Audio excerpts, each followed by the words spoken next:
broker for this office.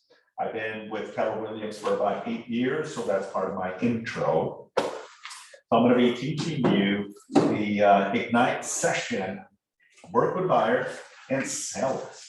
That's a very, very common approach in our business is, yeah, that's what we do for a living. Once you get your real estate license, that is the end goal, is to work with buyers and sellers, investors, and eventually even possibly developers. When you get to that level of working with developers, these are people that make strip malls, communities, now you're talking big numbers and big commissions.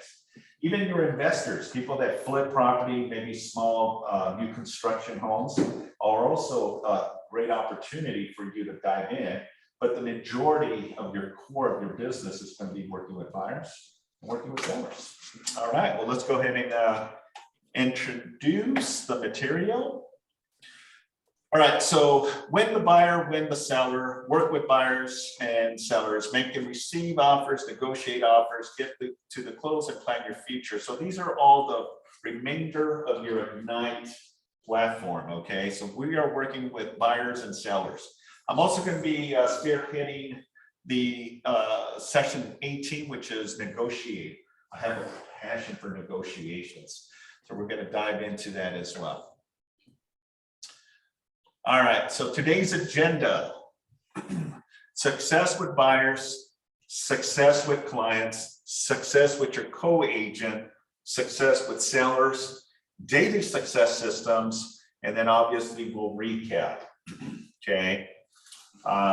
Again, the beauty of working with buyers and sellers is the endless possibilities of what you can achieve in real estate. So here's a phrase from the Millionaire Real Estate Agent book. Virtually every top producing agent we have ever worked with has a deep and almost inherent sense of service. They have a servant heart and a place their buyers or sellers' real estate experience above all else. They are always thinking service, and that's very, very important. If you don't know it by now, and you know it, because you're in the customer relationship, you work at SoFi Stadium, you meet thousands of people on a regular basis. Imagine the opportunities you have right in front of you, endless opportunities, more so than your common real estate agent that doesn't have that capability. Look how you came to us. Think about that for a minute, right? We reached out to you, someone talked to you and ultimately gave you a little bit of Keller Williams, and then the rest is history, right? So that's what's so awesome about what we do, is servicing. So this quote definitely resonates with me. Okay. So part of the process is providing strong foundation for a suitable relationship. Set and manage expectations proactively through the transaction, create peace of mind for your clients, and enhance your credibility. So all of the 4 elements is so true in what we do. You got to build the credibility, right? First and foremost, people will do business with you when they trust you and like you, right? Think about that for a minute. Have you ever experienced bad customer service? I know I have. I think all of us at one point in time have dealt with someone that is so negative, so rude, or just didn't care, right? Did not care. And you felt that it's like, gosh, should I even bother to give a tip? Gosh, should I just stop? Yeah. And maybe utilize someone else? And it happened to me at Best Buy. I was trying to buy a 70-inch television, and I had the worst representative, it's just like, how do you get into the relationships of being involved in customers and you are so bad at it? And I don't think that individual even knew how bad that person was. So you got to reflect yourself first and foremost, because this will be someone's first home, first investment. Maybe they're upgrading, maybe they're moving to a new neighborhood. It's an experience. You got to provide that wow factor for your clients from the very beginning all the way to the home stretch of closing the deal. And that's very important. And all the elements in between, folks, because it only takes that one instant where they get a bad taste in their mouth and this deal can fall apart. This is where customer service is crucial and important in your daily habits, right? Your daily habits, okay? And then creating the peace of mind, because buyers and sellers are like this, up and down, just like a roller coaster. The up, the excitement, the down, and the stress, right? And it's our job. It is our job to bring them down to earth sometimes and say, Mr. and Mrs. Buyer, Mr. and Mrs. Seller, it's going to be okay.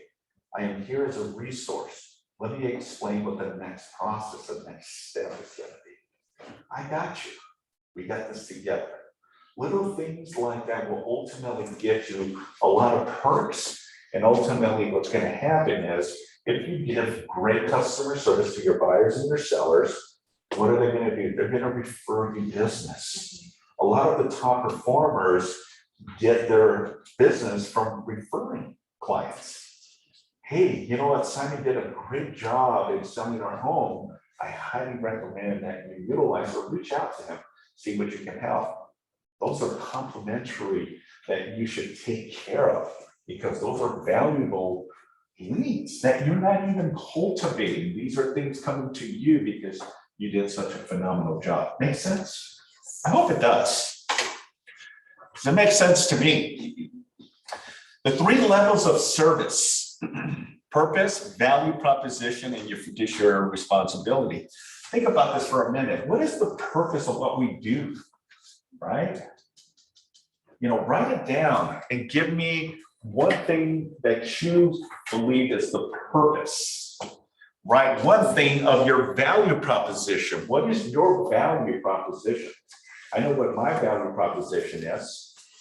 And then third, what is your fiduciary responsibilities? These are very important of the level of service. Okay, write something.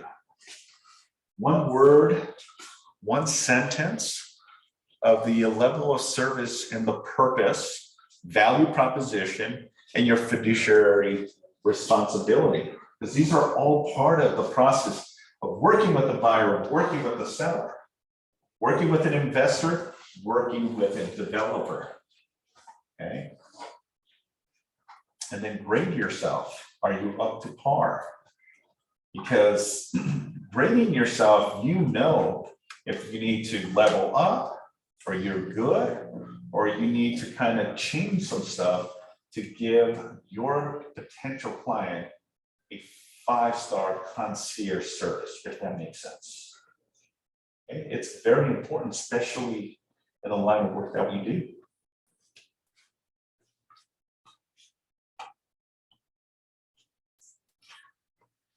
Factual and fiduciary. You guys know the difference between the factual and the fiduciary? Anyone? I can read it to you. Please do. Okay, for the functionary, a specific task relationship with clients. They do the job by dotting the i's, and crossing the t's. Okay. I downloaded it. Beautiful. And the fiduciary? And the fiduciary, a high trust relationship with clients and always puts their best interests at the forefront, even before the agent's home. Exactly. Beautiful. Love it. Let's just pretend this is a contract. Okay. All of them in the class are my clients. Okay. Practical practice of my position is to ultimately give you peace of mind. Because there's a lot of paperwork you're going to be signing. It can be a little overwhelming. Okay, because we understand this doesn't mean that your clients understand. And this is where your job comes into play. This word. This comes naturally to a lot of us. is the customer service experience. Okay, your responsibility overall is to take care of your client's best interest. Your responsibility overall is your client's best interest. Going above and beyond.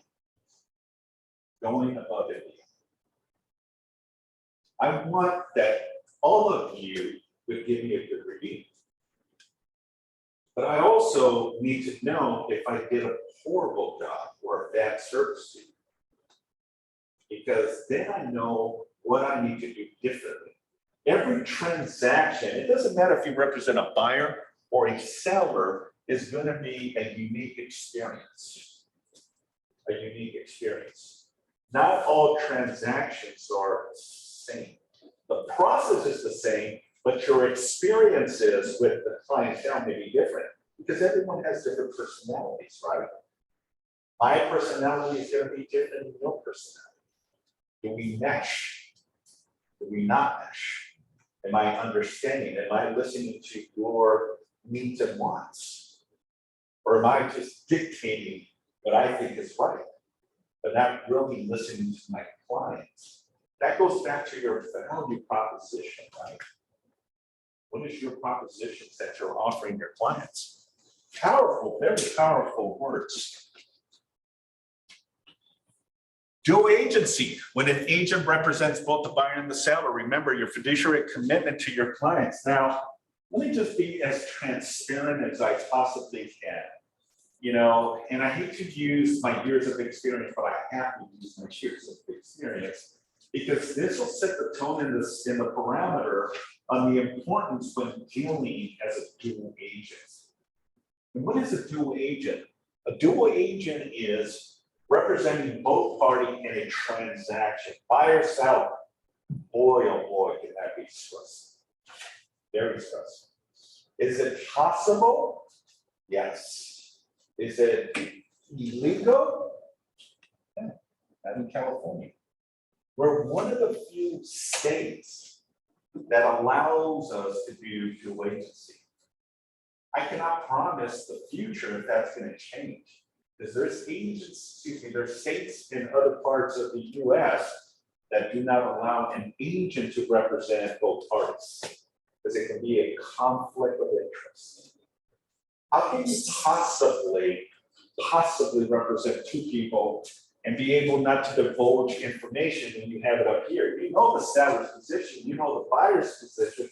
How can you have a buyer's position to protect both best interests, right? It's hard, especially when there's a dispute. Boy, oh boy, it can be very complicated. It's very stressful. I do not recommend it. I don't recommend it. But here's the problem with agents. They see dollar signs. Because what does that mean when you represent both the buyer and the seller? It means bigger commissions, right? If you go for a listing of a 6%, you're the listing agent, and you're telling the sellers, you know, the cost to sell your home is going to be 6%. You're going to do 3% for the list side, 3% for the buy side, right? But if you represent the buyer, guess what? You get the full pie of the commission. And for a lot of agents, unfortunately, they see that as the opportunity.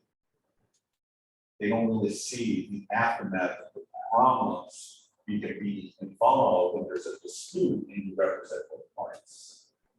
Now, dual agency also means, you know, two agents in the same company. That is still considered dual agency. But now you have a arm's length transaction because you're not involved with the buyer or the seller. Even though the agent may be internal, same brokerage, same company, you still have a separation, if that makes sense. And that's better than trying to facilitate both the buyer and the seller, if that makes sense.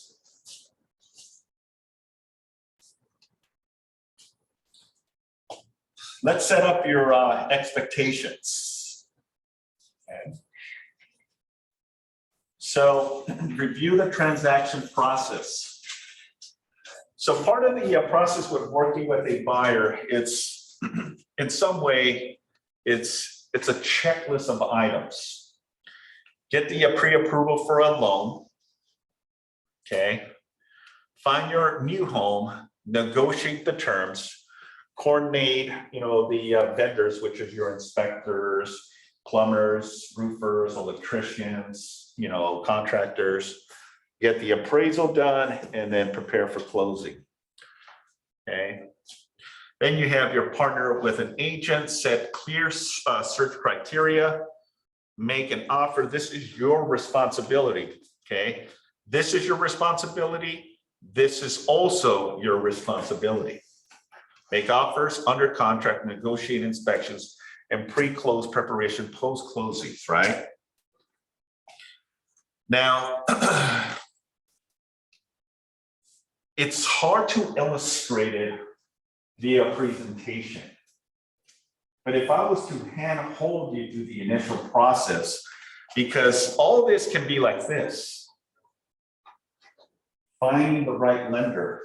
What are the terms? What is the down payment? What's the interest rate? What is it going to cost me in closing fees? What is the initial process? What's my FICO score? What's my income tax returns? Is it going to be approved by the underwriter? What are the conditions? Do I need to get a second co-borrower to help me to be able to get what I need on the loan amount or the purchase price? There's a lot that goes into the process.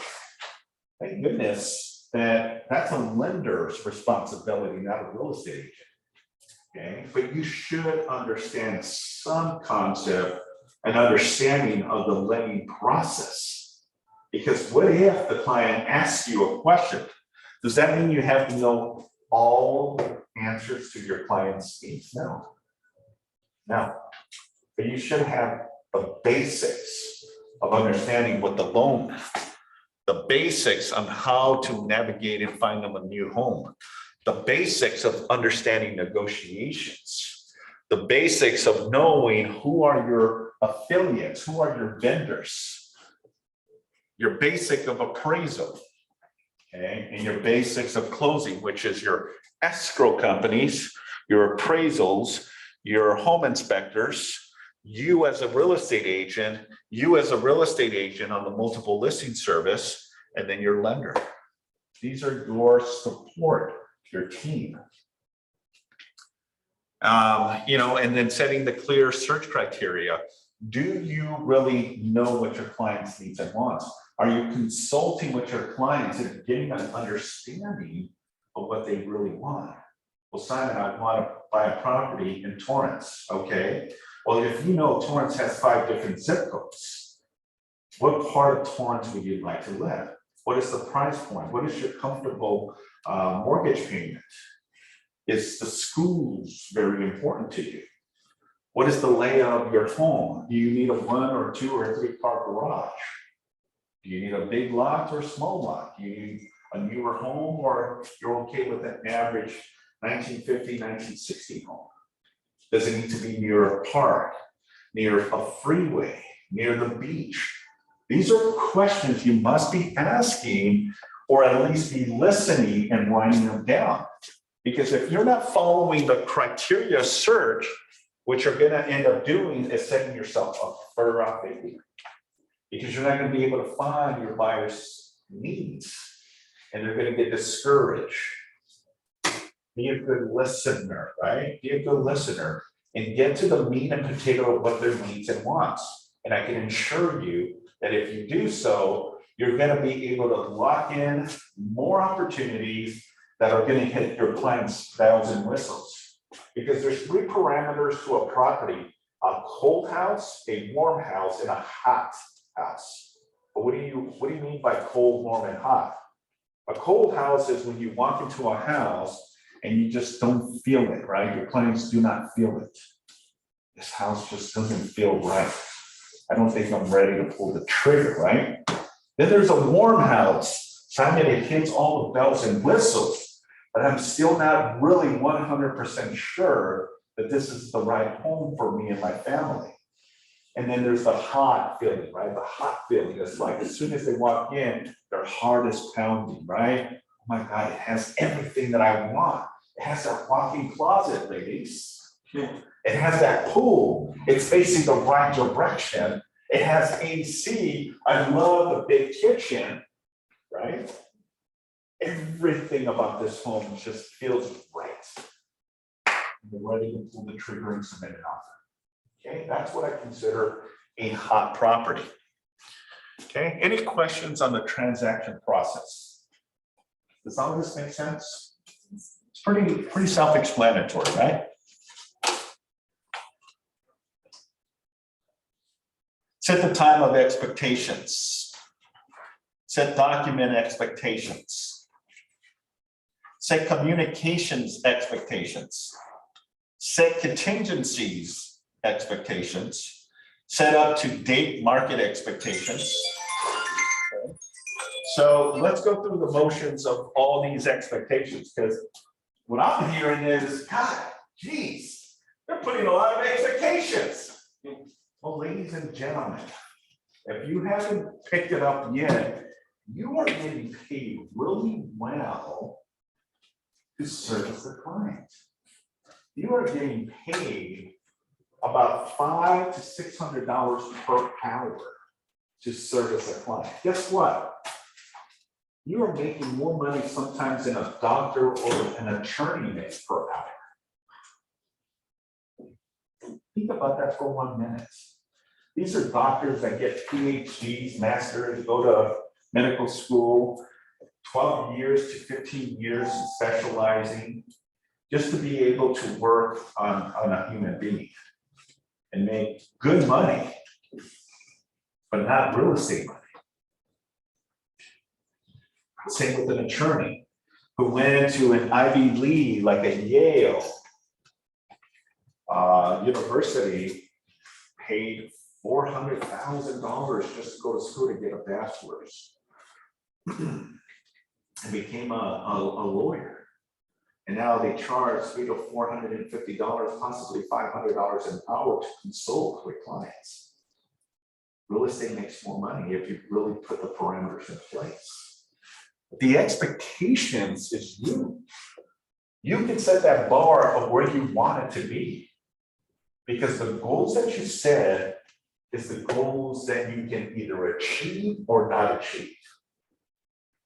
And that's part of the process that we as a company every year will sit down and provide you with what is your goals. What are your goals? What do you want to get out of real estate? Do you want to do onesies and twosies, or do you really want to make a business of this? Because the sky is the limit and then some. The moon is the limit and then some. Because as the real estate millionaire real estate book emphasizes, you can make $1 million in gross commission if you choose to. Now it's going to take a lot of momentum, right? It's not going to happen overnight. You got to be at a high level working with a lot of buyers and a lot of sellers to be able to achieve that. But it's not rocket science, because you can pay yourself a raise by just upscaling your price point. If you're working, the Riverside in San Bernardino, where your average price point is $500,000 to $600,000, that's okay. It's just going to take you more units to close to get your goals, right? Or you can work any of the coastal area where it's only going to take you 5 or 10 deals to do the same amount. You're just paying yourself a raise. Does that make sense? Any questions? Okay.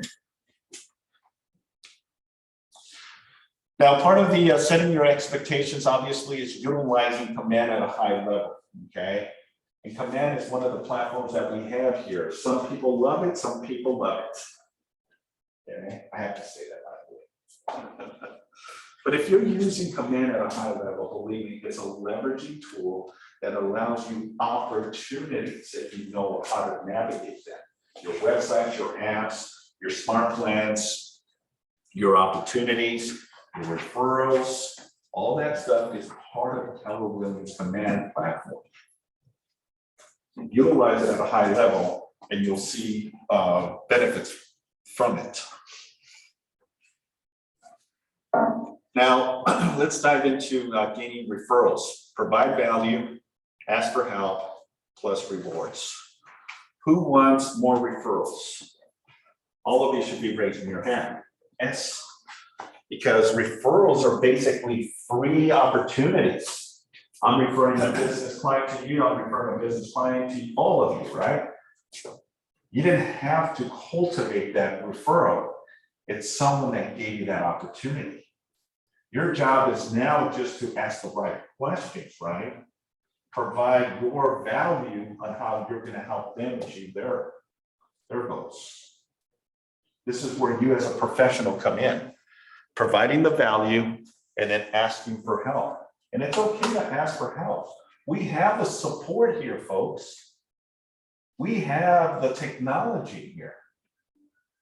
The process is going to be similar at any price point, meaning if I give you a $500,000 client, the process is also the same for a $50 million client. Now, the level of conversations are going to be a little different because usually someone that's able to purchase a $50 million property has very limited time because they're probably in business doing some other stuff. And, you know, there's really sometimes no emotions because they already gone through the process.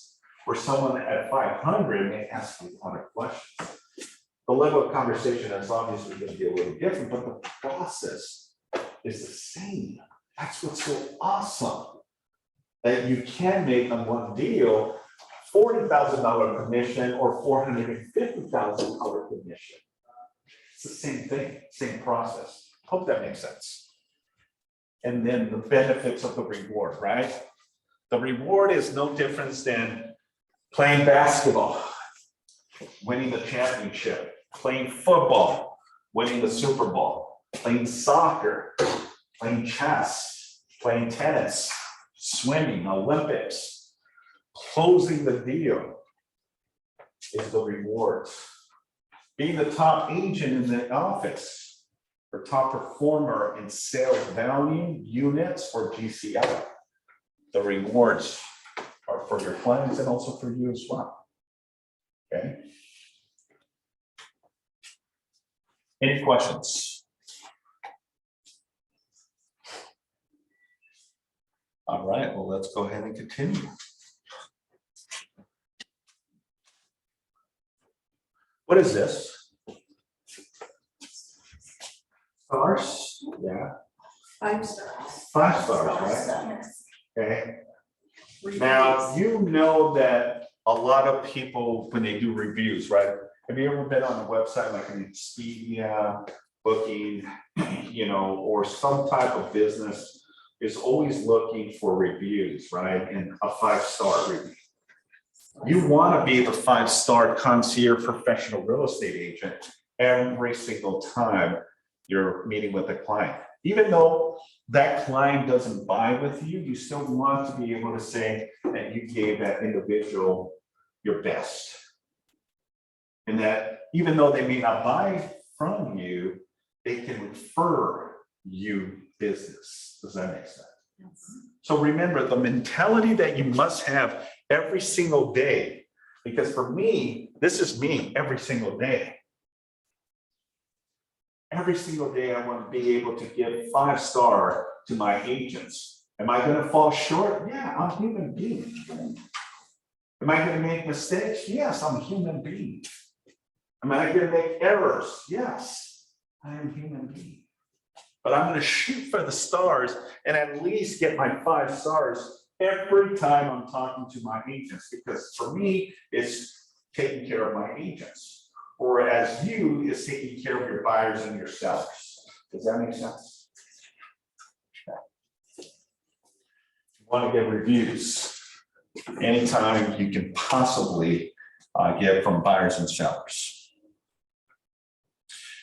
If your purchasing or selling experience exceeds your expectations, will you be so kind as to give me a brief review? I also like your permission to use this in my advertising and marketing. Take a photo of this or write it down, folks.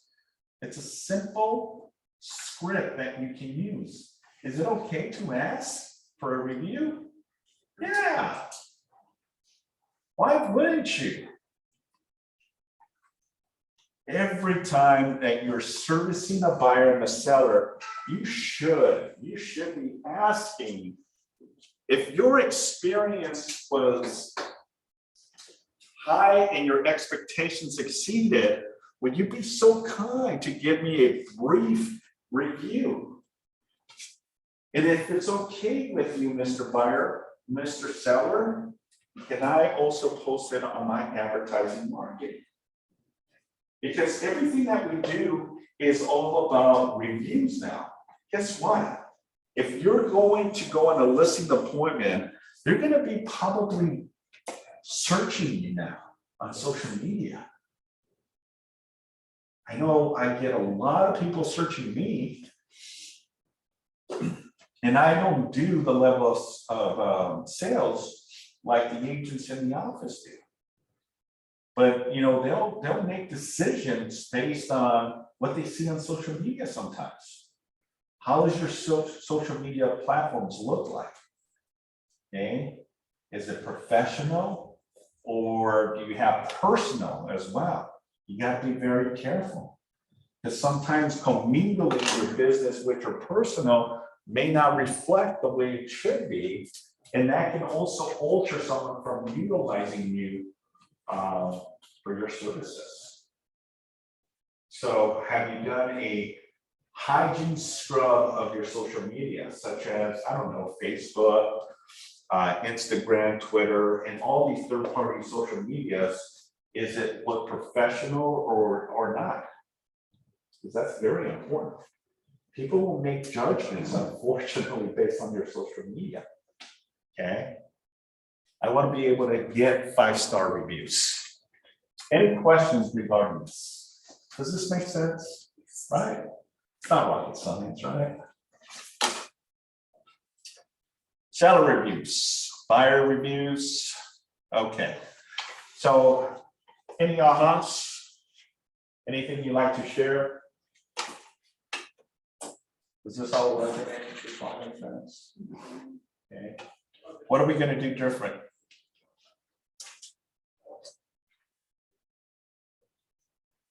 No one?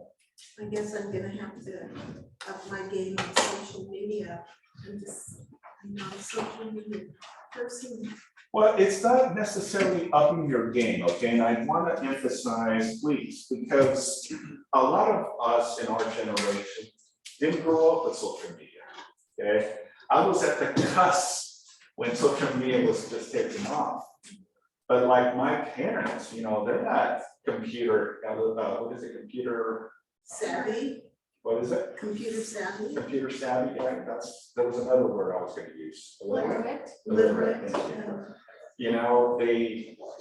Mom just started finally getting into Facebook and now she has an account and all that stuff, but that was just a few years ago. It is what it is. It is what it is. Now the beauty of what we do is you can leverage yourself with the people, right? Bringing in the right people that can help you create all these. And a lot of the performing agents here that are at a high level do have leverage to help them with social media. Meaning you don't have to worry about it, because like me, I have to leverage myself to be able to run a large real estate office as Keller Williams. I need the right people and the right support, because I cannot do everything myself, if that makes sense. The awesome part of real estate is also when you start closing deals, now you do what's called a break of the pie, right? Money for marketing, money for your taxes, money for your expenses, money for savings, money for your retirement, okay? And you just rotate the money, and it's like breaking the pie, because that's how a business should be run. Your P&Ls, your profit and loss, okay? Success with buyers. What buyers want most from their agents? Here it is. 52% help find the right home to purchase. That's more than half of what the buyers want from an agent. 24% is other, 13% help buyers negotiate the terms of the sale, and then 11% help with the price negotiations. Think about this for 1 minute, okay? If half of the buyers want from an agent is finding the right home, then you should become a master of finding the home. Because look, 52, more than half is what buyers are requesting. Then the second one is 24, which is others. And I'll explain what others are. Help with the price negotiations, and then help buyers negotiate the terms of the sale and the price. So I always talk about the 3 levels of training you must know in real estate. You must know contracts, you must know negotiations, and you must know negotiations, buyer, seller, negotiations, objection handlers. Why? Because once you know how to navigate a purchase agreement and draft one, then you can articulate that conversation with the potential buyer. Mr. and Mrs. Buyer, here's the contract. This is what it lays out. Price, terms, and conditions. There's contingencies in place. There is 17 days to release contingency, appraisal, physical inspections, and appraisals. HOAs as well. Seller must provide within 5 days of acceptance all seller disclosures. Okay. Within 17 days, Mr. and Mrs. Buyer, we must submit a request for repairs if you have any requests, demands, or ask for credit or price reduction. Okay. We're going to be utilizing escrow ABC. Title is going to be ABC. Okay. We got to go through the motions of getting the lender on par, making sure that I am in communications with the lender to make sure that we get the approval. But more so to make sure there's no delay, because at the end, I do not want to jeopardize your deposit, because the seller is requesting us to put 3% of the deposit in escrow. Okay. When you know how to converse this information, it comes naturally, right? But more so, you know the process, and no difference in a seller. But your negotiation is another aspect of it. My number one goal is to help you negotiate the terms of the sale. Okay. I want to be able to get my foot in so that way I can carry my other foot in and open escrow. You got to know how to ask the right questions when speaking with a listing agent, so that way you can get more escrows and close more deals. And once you're in escrow, the negotiations, because there's negotiations in the beginning, there's negotiations during, and there's negotiations as we are about to close. And that's your job and your responsibility. Make sense?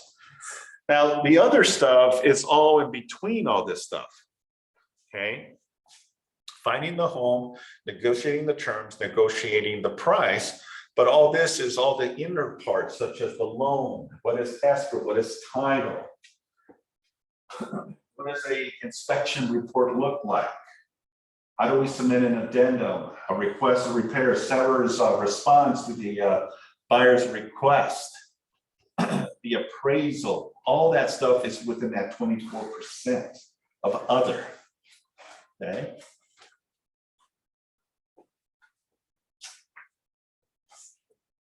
Any questions regarding this diagram?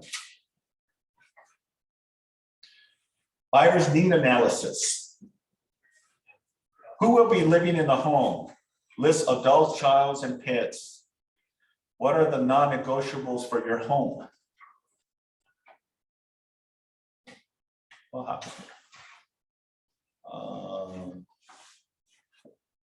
Sorry, I accidentally pushed the button. If I use this, it'll help me.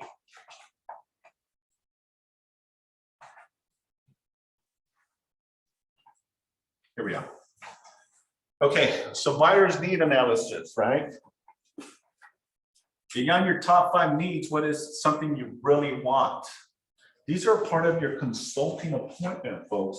When you are getting an opportunity, right? A lead comes in, or you're at a location, you hit it off with someone, you give your business cards. Now they reach out to you and say, "Hey, Sonia, I want to buy a home." Wonderful. Well, let's get together to discuss what your plan is.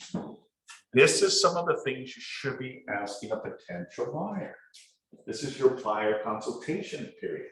You're consulting the buyer, no difference than consulting a seller. Do you want a house in move-in condition, or are you willing to do some work on it? When people visit your home, what do you want to say about you? Are there any specific features that would make your next house feel like home? Will you require accessibility options? Now, these are, again, general questions, right? But these are good questions to ask. These are your clients. And going back to your 5-star concierge, right? Are you a 5-star agent? Buyers' lives change, buyers' world change. Okay.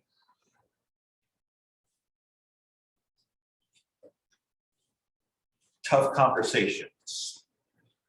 Guess what? If you don't know already, real estate can be tough. I always say real estate is simple but not easy.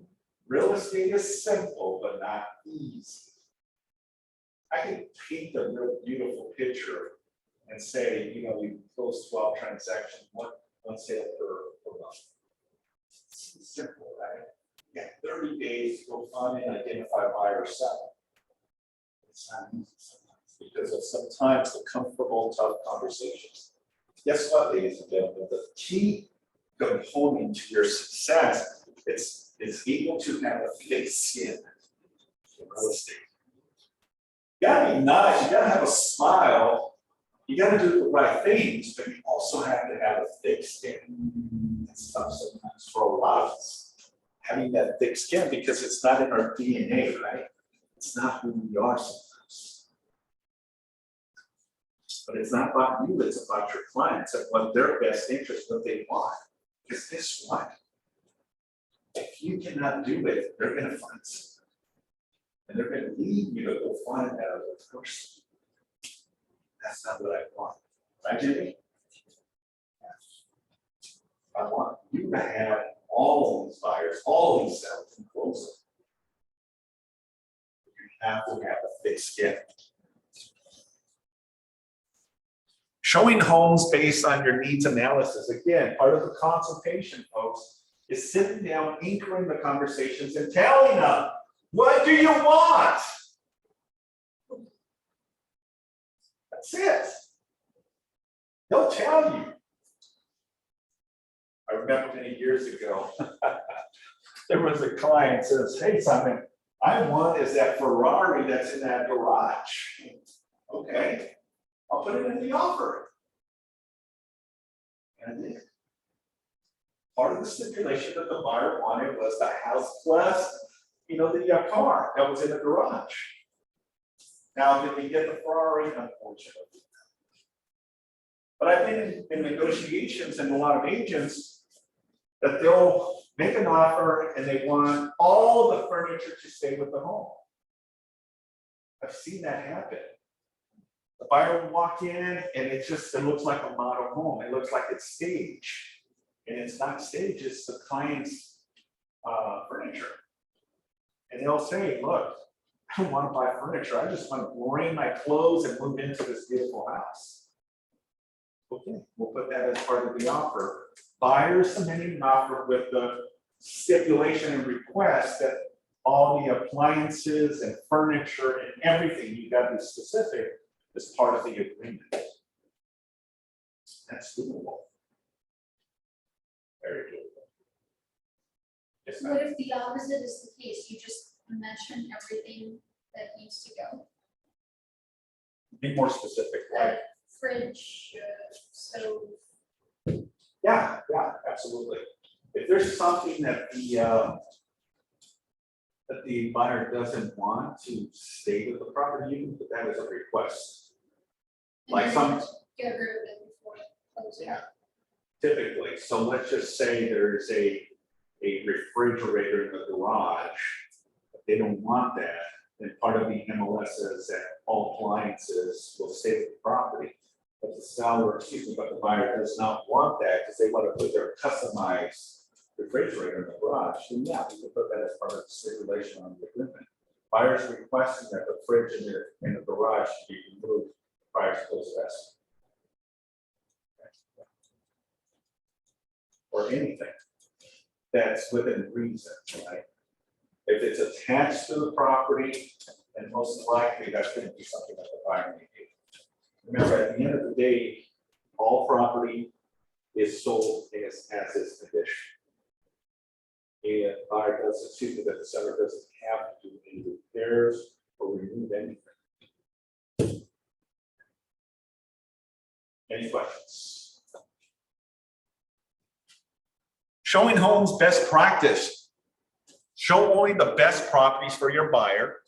Have the MLS listing with price information and key details included. Yes, folks, when you're showing property, you want to have, and you know, a lot of agents have, if it's 5 homes, 3 homes, they're going to show that day, Saturday, Sunday, or whatever day.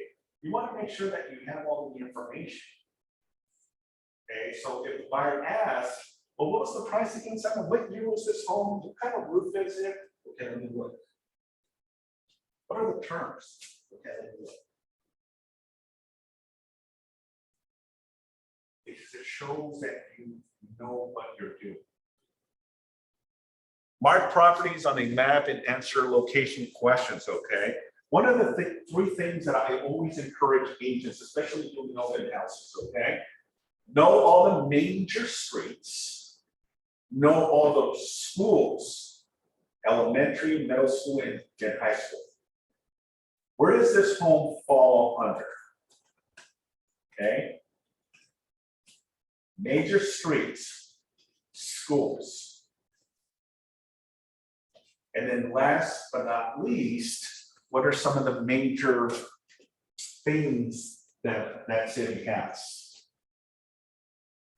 I mean, I can think of a couple things here in Torrance. One thing is we have the Torrance Airport right behind us.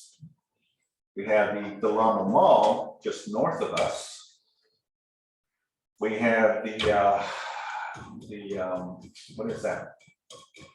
Gosh, I just had it on top of my head and I forgot. The where the flowers, the botanical garden up in PV. You know, so some of the things that I know immediately, and those are some of the selling points as well. Include recent comparable sales to answer price questions. Yeah, very important.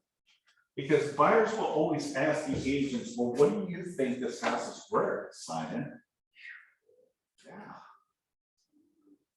Now, how you can reflect that is, look, Mr. and Mrs. Buyer, at the end of the day, you're going to get an appraisal done, and that appraisal, right, is going to determine if the property is priced where it needs to be or not. And that's another negotiating tool.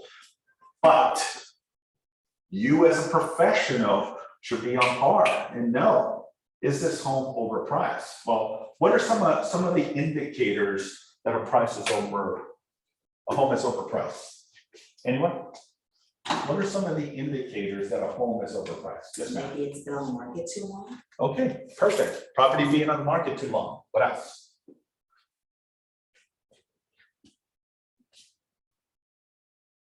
Property is in a area where high traffic, right? Big major street. Property, yeah, location. Property is near a hospital, a school, high school, college. Maybe property is next to the airport. And you hear planes in and out 24/7. Yeah. That can ultimately reduce the value of a home, desirability, right? What else?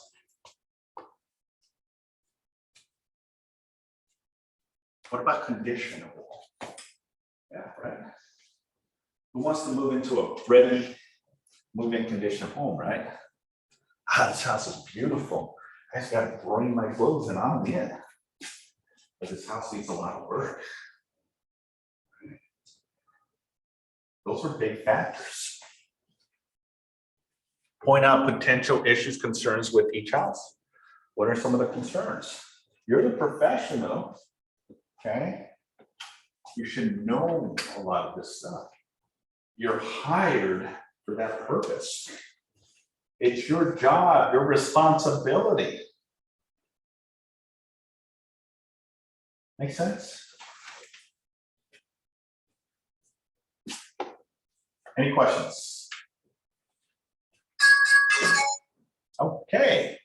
Showing homes means agents' interactions.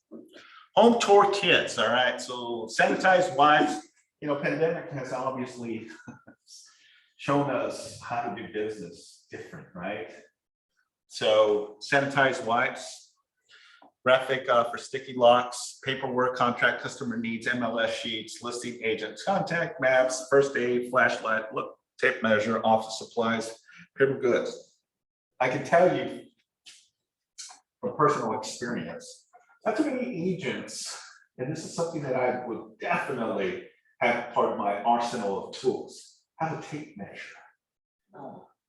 When you're going to a property, because what a lot of agents don't do is bring the tape measure. Now, if you have an iPhone, your iPhone has a tape measure that it's a camera, and I can point from the bottom all the way to the top, and it'll tell me the measurements, or even the width of it as well. But if you can at least bring a 50-foot tape measure, you're gonna get some brownie points. I can tell you that for a fact. Because a lot of buyers don't bring those essentials, or a flashlight, a decent sized flashlight, because it may be that some homes have lighting, but what if you go in the afternoons, right? Or maybe an area is dark, and you have that flashlight. Bam. Okay, another thing you should have. First aid. No one thinks about first aid. The little things, right? Most homes are vacant. What if someone cuts themselves and they're bleeding like crazy and there's nothing? I can run really quick to my trunk, get my first aid kit, and be the superhero or superwoman. Okay? I'll give you an example. Many, many years ago, one of our agents was showing a house. It was a condominium here in Torrance for lease, not even a purchase. And she was doing her routine things like she always does. And it was a condominium with a 2-story home. She went up, as she was going up, the switch, for some reason, wasn't lighting up, so it was a little dark. Not bad, but it was a little dark. So she started going up the stairs, and her 2 clients, her husband and wife, were following lead. The wife, then the husband. Somehow, some way, the husband lost control, came back. Paralyzed from the neck down. Yeah, true story. And this was an agent showing the property to her clients. One freaky accident. Paralyzed from here all the way down.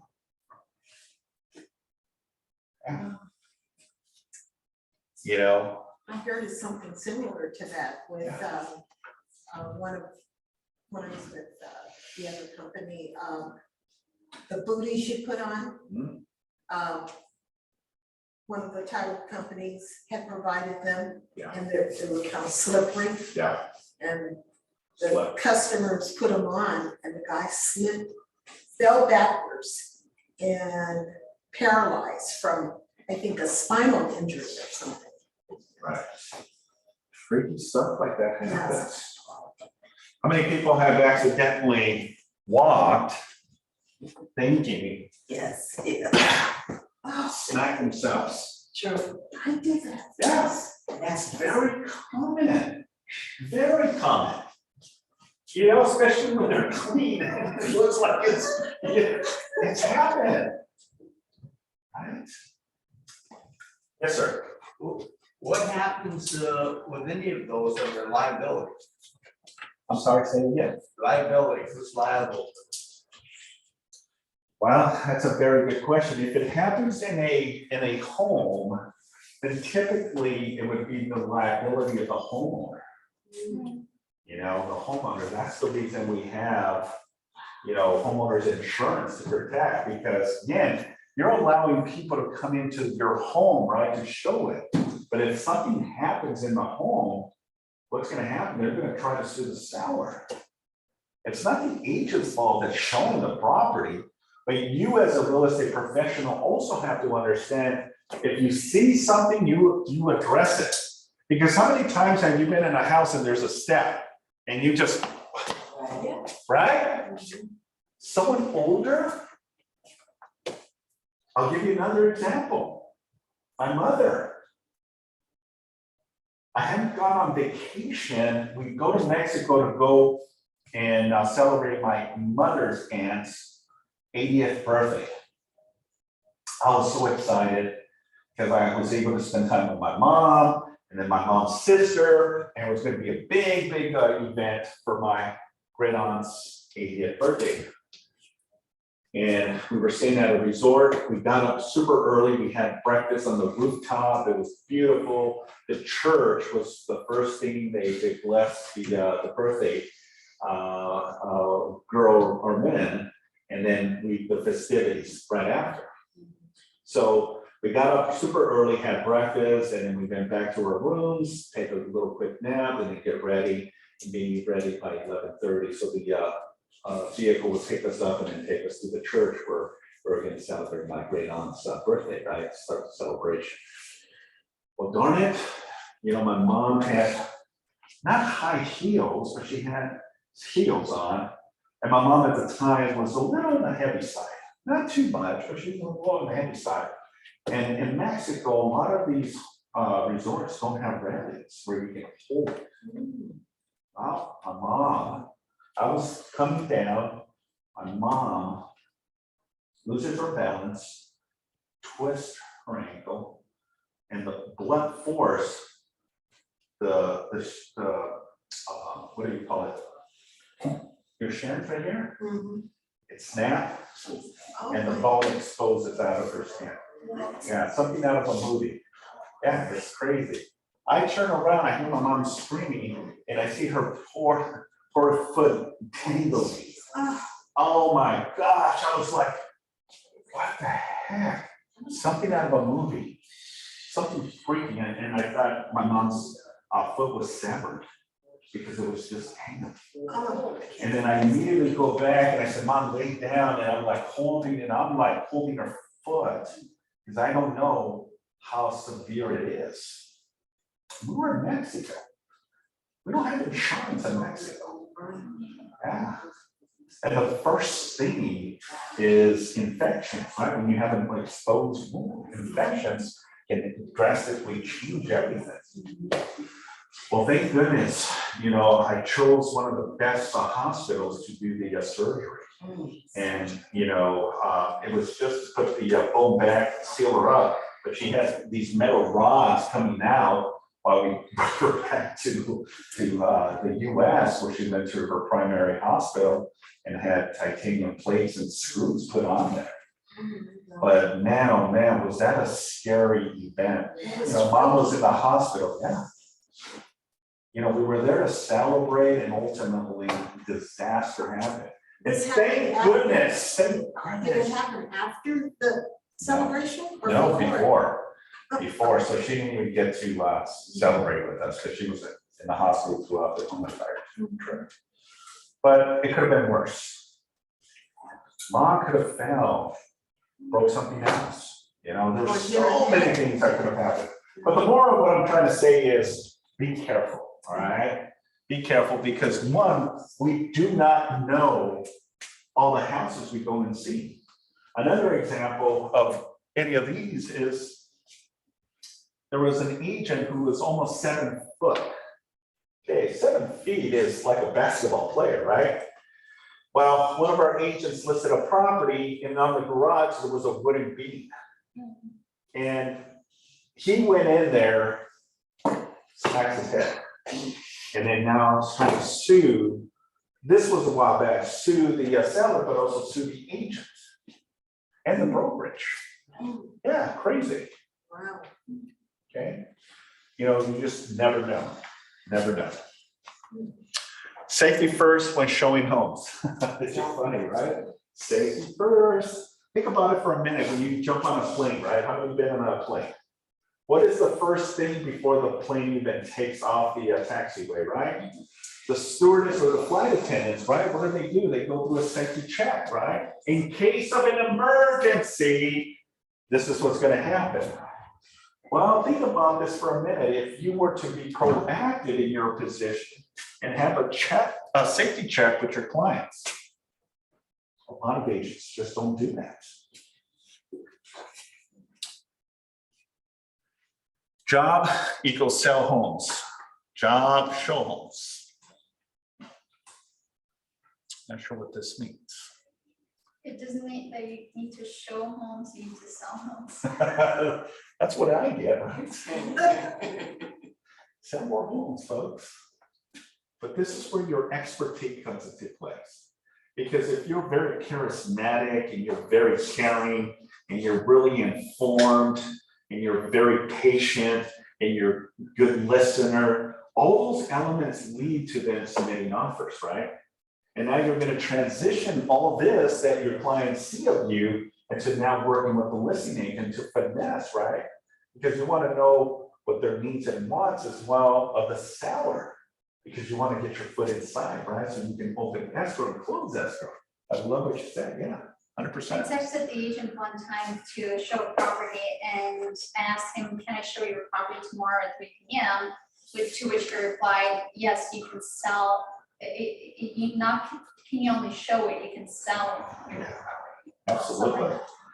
Yeah, it's funny. I was at the county fair yesterday, LA County. Man, there was a lot of people. Lots of people. I mean, it was crazy.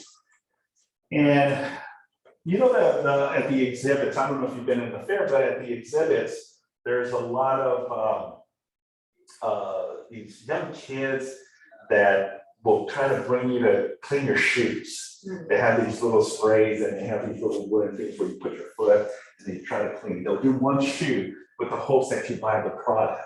And if they do your second shoe, they at least want a tip, right?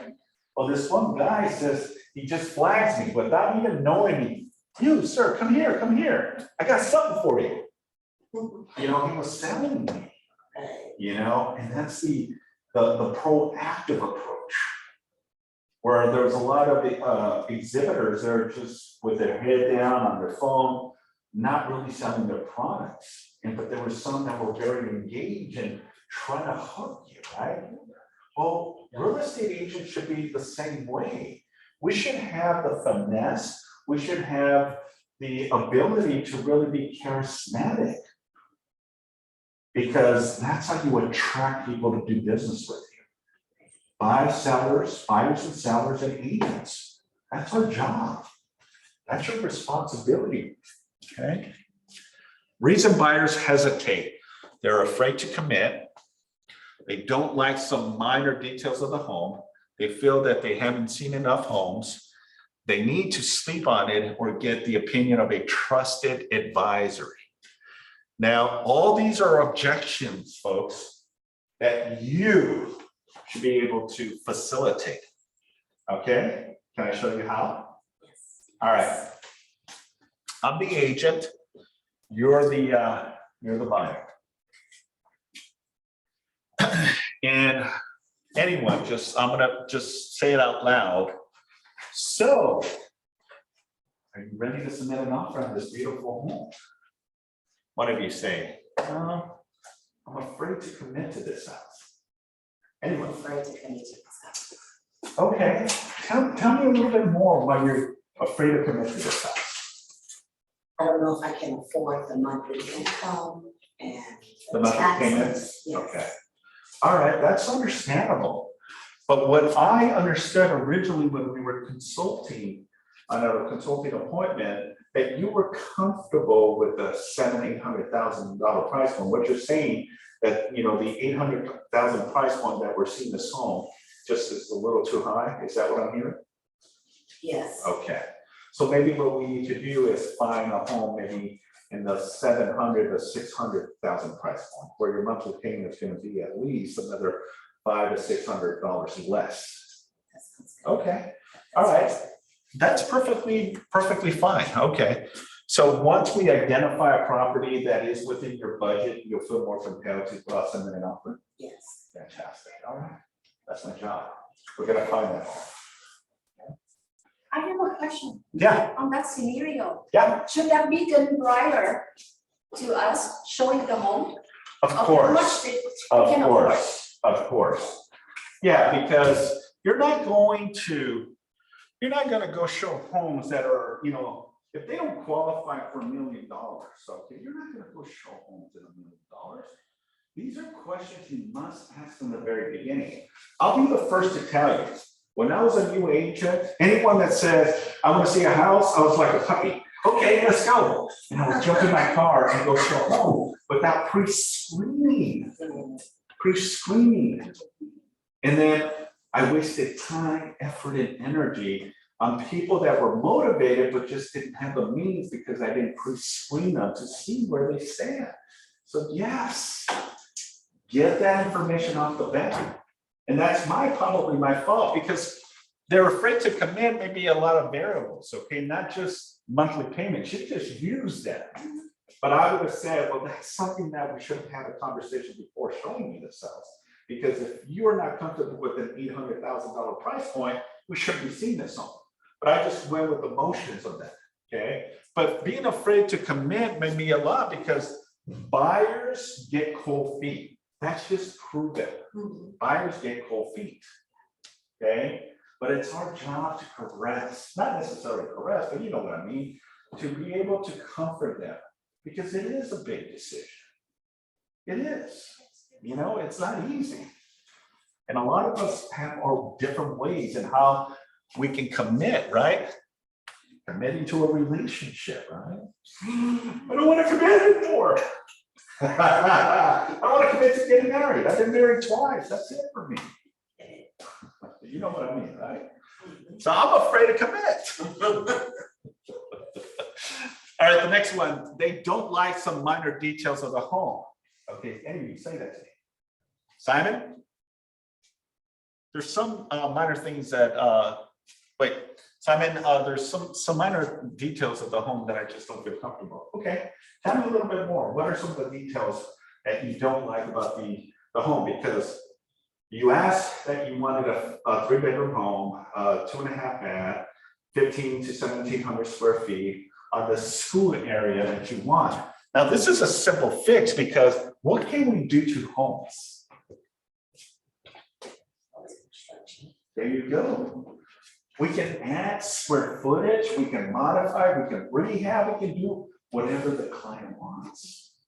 So those are very minor details. If the bathroom is not no problem. We can get a consulting company that here to give you what you want. Yes, ma'am. Okay, I ran into something like that several weeks ago with a client. We were in an area, actually it was in SoFi. And walking through the property, and the client said, you know, my husband and I are trying to get some action on our cell phones here, and we can't get any contacts. She said, is it because of that SoFi stadium, or what's going on? You know? So you know how I can handle that objection? How? Very easy. Use the SoFi's Wi-Fi. If it picks up the SoFi and it's bad reception, just jump on their Wi-Fi. It's free. There is no signal there. Yeah, And we do have trouble there. yeah, I have trouble there. And you have to jump on the cell phone Wi-Fi in order to communicate. yeah, And when you're on the bottom of the field, some phones are different, Yeah. but it's very bad signal. I think they do that for a purpose. You know, I mean, there's a lot of cement and you're underground, there's many variables to that. But use their use their Wi-Fi. I learned that the hard way too, because it's like, why isn't my phone not working? And then I realized, use their Wi-Fi. So if that home falls within the range, then leverage yourself. I mean, yeah, there's pros and cons to that. You're in an open exposed Wi-Fi. You may be able to get what they call, what do they call them? Enhanced boosters. That, you know, you can put in your home and it boosts receptions and be able to pick up phones and all that stuff.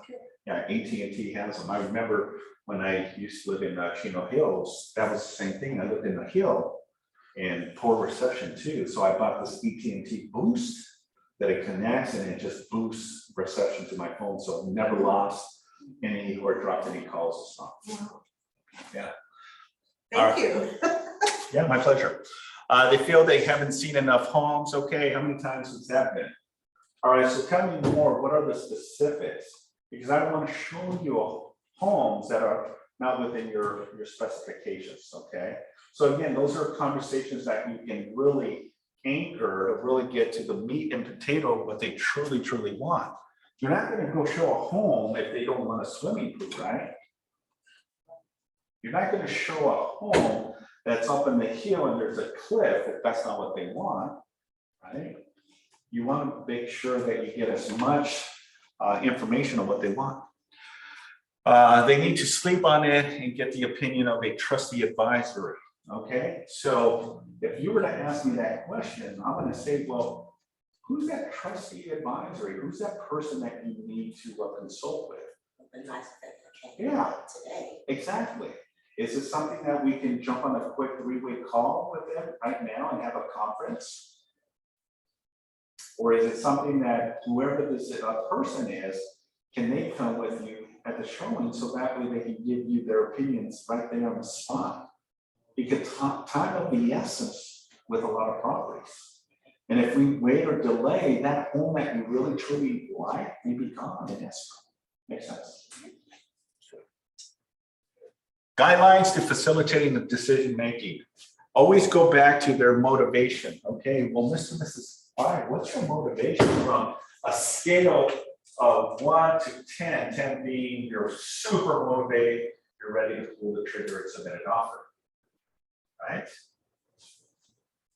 Go back to their needs and wants. Well, let's go back to what your needs and wants were, right? You told me you wanted the house to face the north side. You told me that you wanted a pool. You wanted 3 bedrooms. Okay, you wanted, you know, hardwood floors. What is it about this property that doesn't get all the bells and whistles? Get specific. Get to the anchor. They'll give you the answer. Use that energy. Okay, tell me more about that. I'm curious. What's the bad energy? I'm so into energies and, you know, Yeah. so it just doesn't feel right. Yeah. Okay. I had that client. And that happens a lot. Or square footage. I always say that with relationship. We found. I always say that with relationship. I love their energy. You know, you got good vibes, you got good energy, you got a great personality, right? Yeah. And that's perfectly okay to say that, okay? But at least I know, because if it's not giving them what their energy that they're looking for, then just move on. Okay, there's more houses that I want to show that give good vibes and good energy. Remember what I said earlier, cold, warm, and hot, right? Buyers will pull the trigger when they find that right pulsing vital signs of a house. Advise them on consulting and fiduciary, which we touched. Ally their fears, okay? What are the biggest concerns, Mr. and Mrs. Flyer, that's stopping you from making a decision right now to submit an offer? X, Y, and Z. Okay, well, let's talk a little bit more about that and be able to answer those questions. Make sense? Solve their challenges, okay? Well, the property is too far from my house. I mean, for my work, right? Haven't you heard that before? Gosh, this house it's all the bells and whistles, but man, oh man, with LA traffic, it's gonna take you forever. Yeah, well, I'm gonna ask these questions because what if they work as an example at Costco, Home Depot, Walmart, or something that they have other franchises where they can, the post office. I had a client many years ago that worked in Los Angeles, but ended up buying out there in Temecula, and they just transferred from the LA hub, postal service over there. And they was happy, and it was like a 5 or 10 minute commute. Yeah. Where when they lived here, they still were commuting, and it was taking them 40 minutes. And then were able to buy their dream home, big home, and relocate out there. It's a win-win. So knowing these things ahead of the game is very important, right? I would say is, well, if distance is a factor, have you considered getting your pilot's license? You have Torrance right here, you can land in Torrance, get an Uber, and run right out of the house, right? You know, there's so many different ways in how you can approach this, folks. But don't let the distance be a deterrent. Okay, because if it hits all the bells and whistles, saying, Mr. and Mrs. Buyer, we all have to sacrifice. You did want to have your dream home, right? And sometimes we just have to sacrifice a little bit. This is not your forever home. This is your home for now. Build some equity, build some appreciation, rent it out for future investment in cash flow, pull some money, and then come back. What's to learn?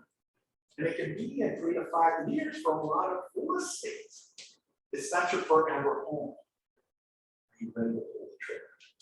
You see how we approach this? Give them other avenues of explanation for them to be comfortable. All they need is consulting like a baby, bringing them in, everything. And then sometimes they'll pull the trigger. Okay. Calculate the cost of waiting. All right, well, let's break down the cost. You know, what your down payment, your closing costs, this is what your monthly payment is going to be. Most of us have smartphones, and you have apps that allow us to do this. If not, get on it. It's very easy. I can give you minutes, the cost, the down payment, and also your monthly payments. Amortization as well, all that. Net sheets as well. Mr. and Mrs. Seller, this is what's going to cost you $700, including all costs and commissions. And this is your net proceeds paying off your mortgage. Simple. Okay. 20 years ago was a little different. We used to use calculators. Now we have smartphones and computers and all that good stuff. Oops. Okay. Any ahas from today? Yes, ma'am. I think the aha for me is I really need to number one know what they want, listening to them. I did say it on the other time for the aha. It was to, like you said, know the basics regarding the escrow and the basics of the lenders. Those things are important. I never would have really thought about that because you have a lender just gonna give your client to the lender. You don't want to do that because they might have lender questions. Absolutely. So those things are important.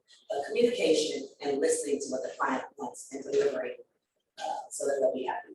Absolutely. Thank you. Anyone else? All right, let's continue. Success with sellers. All right. We talked a little bit about the buyer's breaking of the pie. Now we're going to go into the conversation of the seller. Help price home competitively. Help sellers market home to potential buyers. Help sell the home within specified time frame. Help sellers find ways to fix up home to sell it for more, and then others. So which one is the biggest percentage factor right now? It's other. What's the next one? Help price home competitively, right? Because at the end, what is the ultimate goal for the seller? Give me the highest possible with the least amount of headaches to net me the most. That's what the seller's objection is. Simon, give me the highest possible with the least amount of headaches so I can net the most. Okay, that's it. Think about yourself and you selling your home. You want to get as much, right? You want to suck every penny of it. Well, the consumer is the same way as well. Okay. Help sellers market their home potential, right? That's the third, 1, 2, and 3, 20% is, marketing for a lot of consumers. What are you going to do to sell my home? What is your marketing strategy? Be able to handle that objection. Because that's number 3, folks. 27% is all the internal stuff, right? Escrows and inspections and all that good stuff. You know, what the initial process is.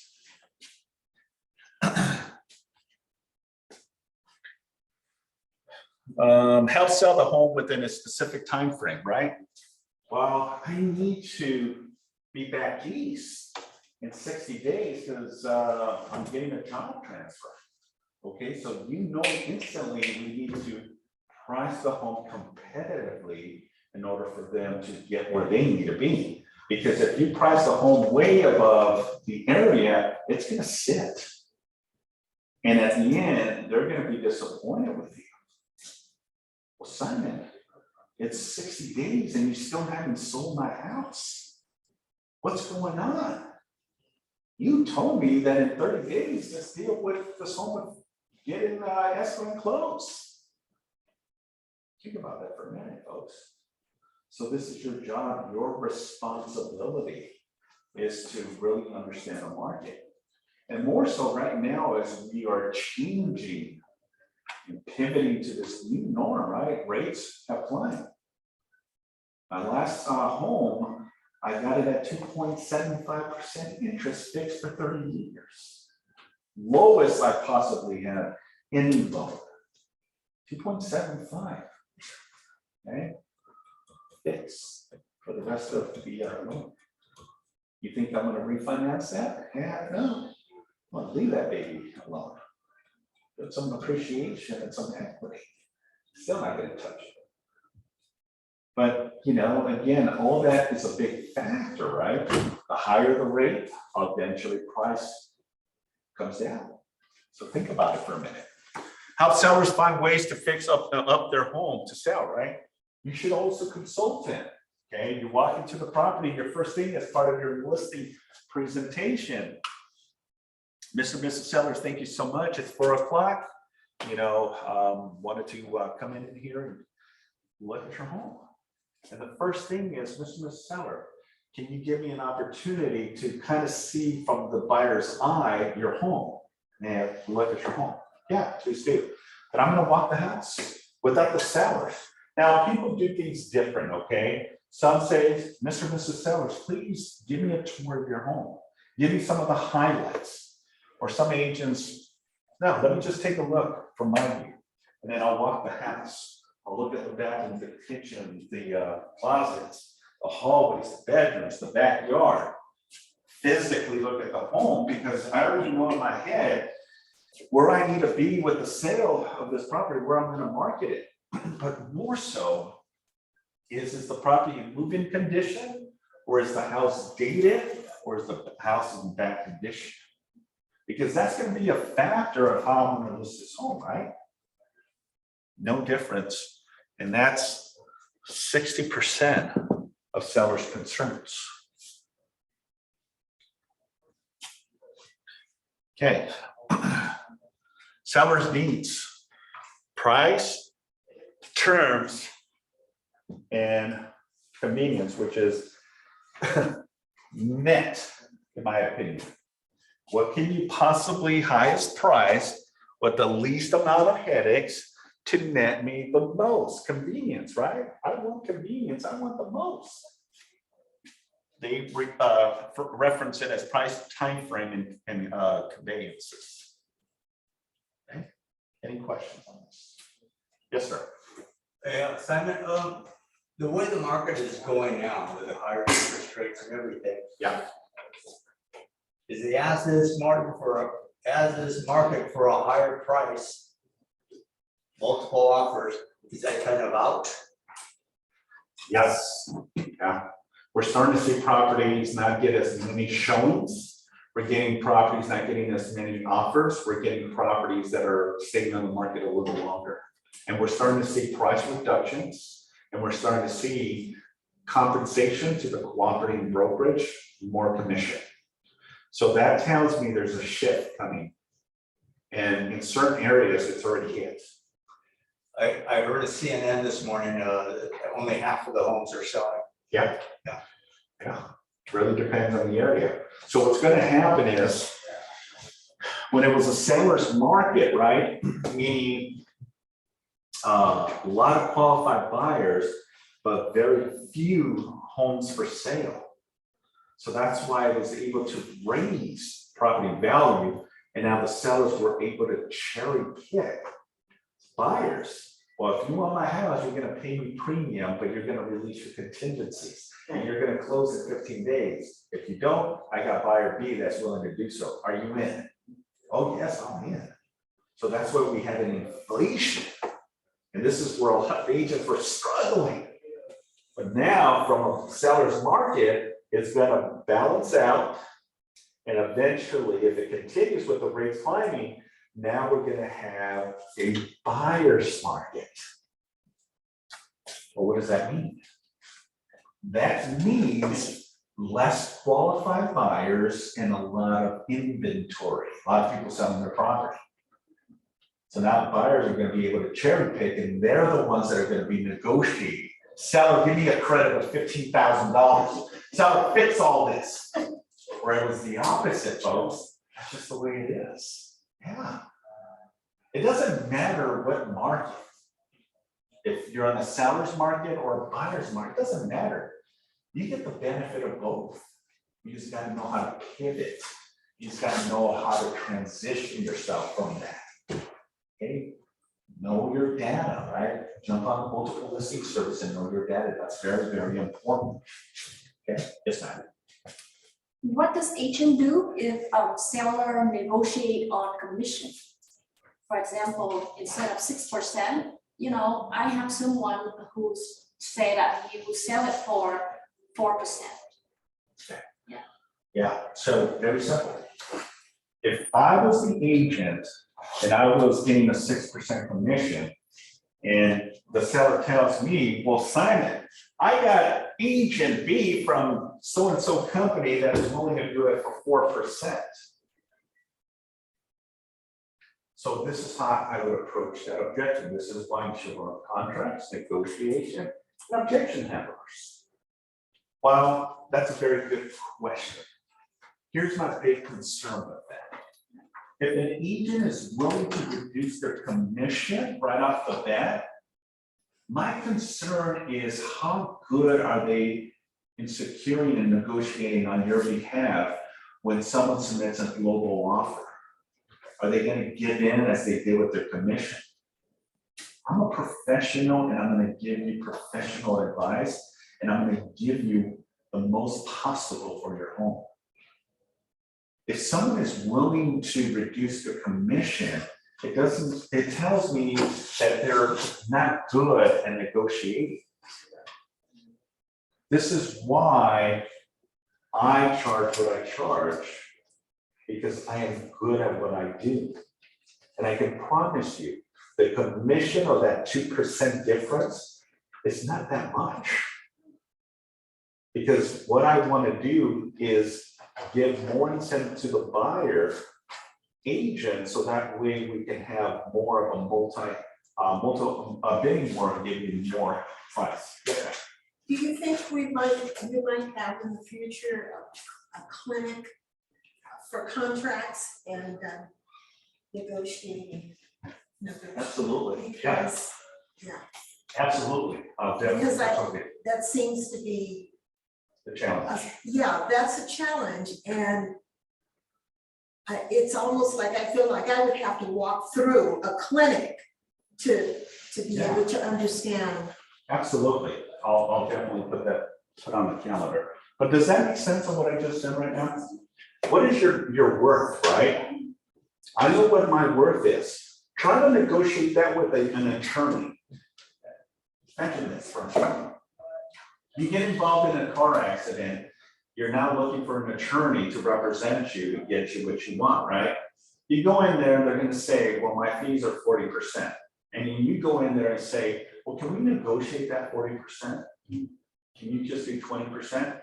I'll tell you, they're gonna give you all their objections of why they get 40%. They will not negotiate their commission. Why should you? And most attorneys will say, okay, well, maybe I'm not the right agent for you. And it's okay to let it be. But a lot of agents, unfortunately, just bend because the commission. I just recently went on a listing appointment with one of the agents on a $1.5 million listing. And I was able to help her get a 6% total commission, 3 and 3. Okay. And the seller did not object to it because I was able to articulate and answer all of their questions. They saw the value of what we have. That's the value. Remember earlier, what is your value proposition? When you give your value proposition, they're not going to object to the fees. They know that you're working hard. Now, if that seller is so stubborn, right? Am I going to tell you to lose that opportunity over 2%? I would say no. Because the way you can see it is you can also get referring business from your sign, open house, leads, advertising from up calls. So you're going to make up the difference somehow, some way, make it a win-win. But I want you to stay firm in your position and know what you're worth. Okay. Now, all commission is negotiable. Okay. I'm just using the standard because that's been the standard since I've been doing real estate for 26 years. But there were cases that you settle for less to Yeah. get the customer, Yeah. the client. Absolutely. But first and foremost, we always say we're not a discount brokerage. We're doing a deed justice on you because you can use this as well. You know, when they see a 4%, then you're really basically offering the buyer's agent 2%. And when the agent sees it on the MLS, they get a little discouraged. And they see you're only offering 2%. You know, so here's another way that you can approach it because I've seen this. Well, Simon, what do you charge to sell my home? Well, Mr. and Mrs. Seller, my fee is 3%. The question here is, what are we going to charge or give the cooperative broker who is going to bring a ready, willing, and able buyer? Typically, the commission is about 2.5%. So a total of 5.5% is what the fee is. Okay, what did I just do? I just secure my percentage of 3. And now we're saying to the seller, well, what should we compensate the buyer's agent? The norm is 2.5%. Does that make sense? So that's a way that you can approach it. Okay. We're almost done, folks. Right? I know it's dry material. We gotta smile. It's Monday. We only got 4 more days and we got the holiday weekend. Yeah. All right, sellers control, price and conditions, sensitive sellers conversations.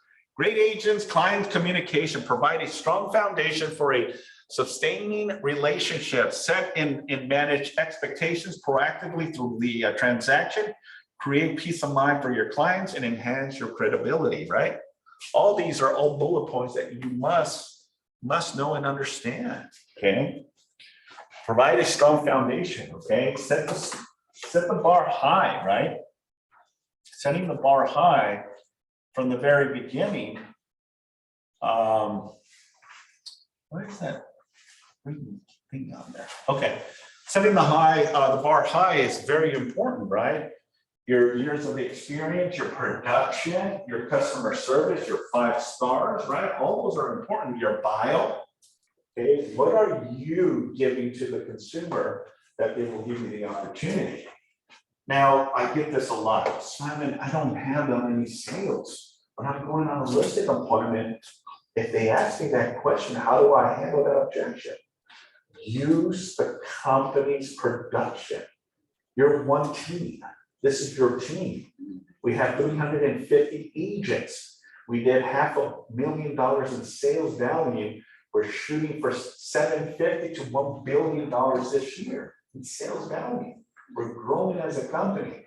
Utilize the leverage of the office. My company has done this. We have closed 70, 100, 125 deals per month. We did about $1 million in gross commissions this past March. Or April, I should say. Keep forgetting where the name. You see where I'm going with this? What if I'm new and I don't want the seller not having confidence in me or the buyer? Well, guess what? I've seen new agents get listings from an experienced agent. Because again, it doesn't really matter of your experience. You have the team, you have the support, and you have the resources. And that's what I would do. So if I'm a new agent and you're all my sellers, this is how I would approach it. If a question came in here, going at me, I don't have any sales production, I'm gonna be honest. I'm gonna be transparent. If it's a direct question to me from the seller, I'm gonna say, that's a very good question, Mr. and Mrs. Seller. You know, and I wanna be as transparent as possible. I haven't sold anything. I got my real estate license about 3 months ago. But I can assure you that I'm gonna give you a 5-star, position. And more so, I have the resources and the ability, the marketing, and everyone to support me. I have a broker, I have the legal team, I have my marketing. I have every avenue covered. So please don't see my being a new agent as a deterrent. Look at my drive. I am so passionate, and this is the reason I got into real estate. We all had to start somewhere. I unfortunately started 3 months ago. That's not my fault. I wish I had 20 years of experience. But you see, when you approach it that way, I would give someone the opportunity if they had a passion and it was in their heart. Because I know that we all started somewhere. We started, I know, you talked to me when I started at 24. I didn't know anything. And I was in the same shoe. It's like, how am I going to convince someone older than me to list with me or buy with me? Right? Yeah. So don't make it look, don't assume that, okay? Because assuming is only in your limited beliefs in your head. Have it like if you've been in this industry for 20 years, make it like you have a passion and that you have, all these transactions, even if you haven't. I'm not saying to lie, but utilize the company's leverage. Okay? And I'll be willing to even help you. And go on a listing appointment with you too, to help you get, many times I've done it all the time, if my time allows me. Because my goal is to help you get what you want. Make sense? Okay.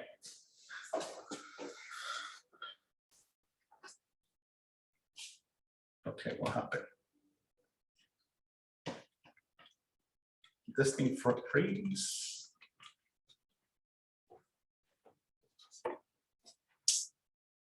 Okay, there you go. There we go. All right, if a client violates fair housing laws, okay, remember when you got your real estate license, one of the things that we talk about, no discrimination, right? Equal housing opportunities.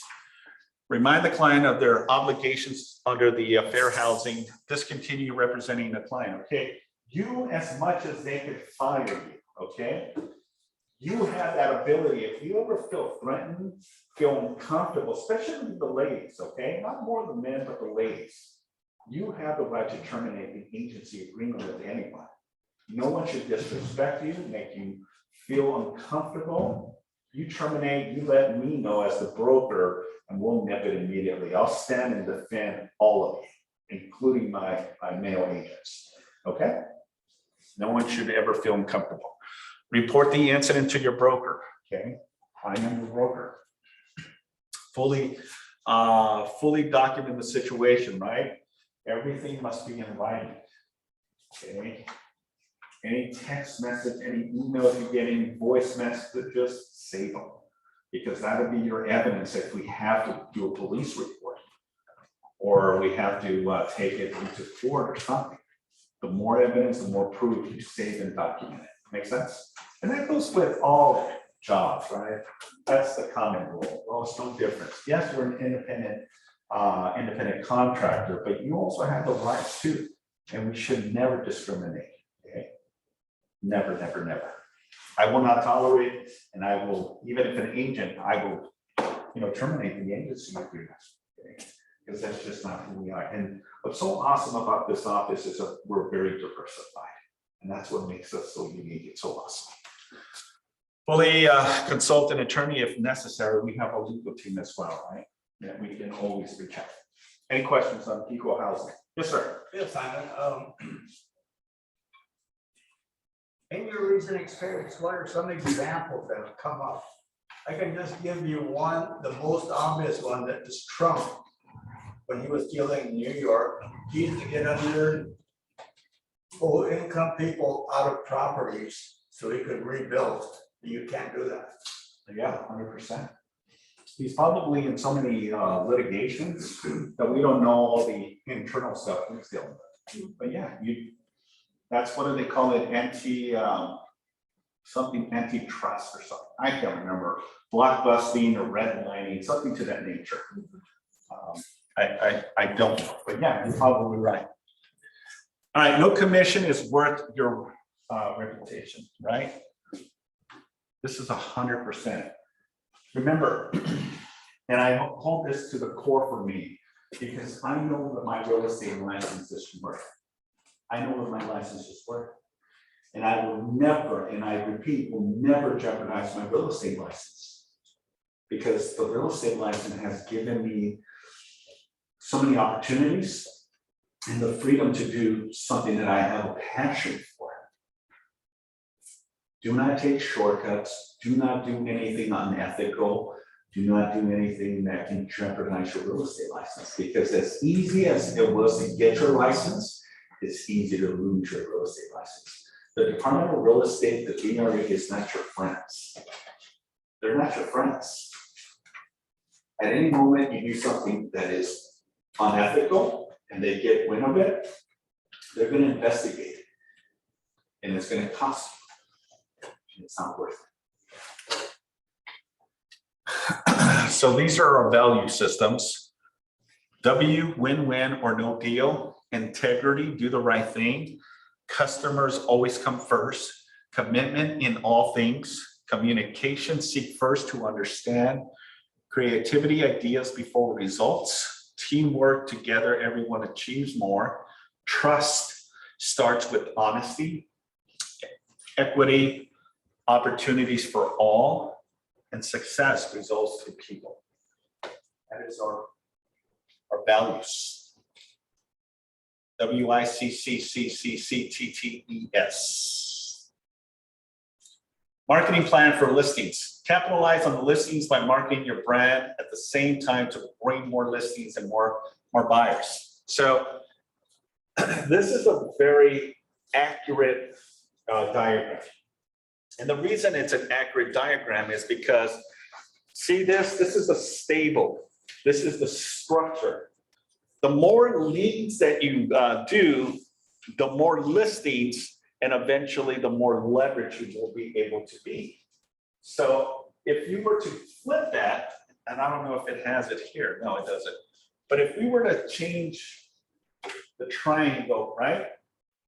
And then flip it upside down, is that stable? No, there's no foundation, right?